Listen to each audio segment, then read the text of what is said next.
jumpa pemirsa, kembali lagi bersama saya Hafiz Caturnugroho di Sekilas Info. Badan-badan kemanusiaan mengeluarkan peringatan mendesak setelah ribuan masyarakat sipil Palestina yang terjebak di jalur Gaza dilaporkan mengalami kelaparan. Badan Amal International Action Aid cabang Palestina mengatakan bahwa lebih dari 500.000 warga Palestina di Gaza bagian utara terancam mati akibat kelaparan karena pasokan makanan yang semakin menipis dalam waktu 1 bulan.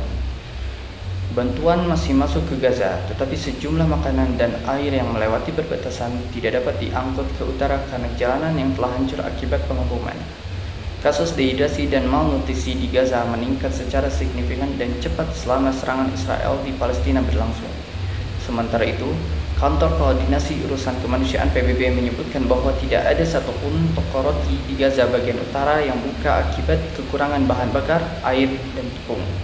Pemantau hak asasi manusia, Euromed, menyebutkan bahwa jumlah anak-anak yang mengalami masalah kesehatan meningkat hingga lebih dari 90% akibat serangan Israel yang semakin brutal. Euromed menegaskan bahwa perempuan dan anak-anak di Gaza mengalami penderitaan yang tidak proporsional selama serangan Israel. Dilaporkan sekitar 52.500 bayi di Gaza berisiko kelaparan, kematian, dehidrasi, dan bahaya kesehatan lainnya. Euromed menyebutkan bahwa hingga saat ini, Israel hanya mengizinkan sekitar 2% dari bantuan dan pasokan makanan untuk masuk ke jalur Gaza melalui pintu masuk Rafah. Produk ubi madu Sukabumi yang dikembangkan oleh petani dan wirausaha milenial Akei Trisula di Kecamatan Kebon Pedes, Kabupaten Sukabumi, Jawa Barat, berhasil menembus pasar ekspor. Ubi madu ini peminatnya tidak hanya dari dalam negeri saja, bahkan saat ini sampai keluar negara-negara Asia. Kelebihan dari ubi madu Sukabumi memiliki rasa yang manis dan tekstur daging yang lembut, sehingga ubi madu ini banyak diburu oleh masyarakat, pengusaha baik dalam maupun luar negeri. Pengiriman pun dilakukan ke negara-negara Asia seperti Singapura dan yang lain-lainnya. Saat ini untuk pasar tidak perlu khawatir karena sudah ada, sehingga ubi yang dihasilkan para petani Akai siap menampungnya. Dengan adanya peluang usaha ini harus dimanfaatkan juga kepada para kaum milenial. Jangan malu untuk menjadi petani, namun harus bangga berprofesi sebagai petani. Sejauh ini memang masih ada kendala yang dirasakan Akai bersama petani yang lainnya. Selain permintaan yang banyak, juga terkendala alat pertanian.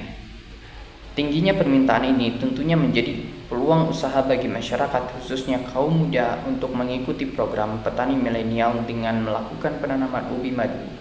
Pihaknya juga siap memberikan pembinaan dan pendampingan sampai benar-benar bisa, dan pemasarannya juga akan dibantu saat panen nanti.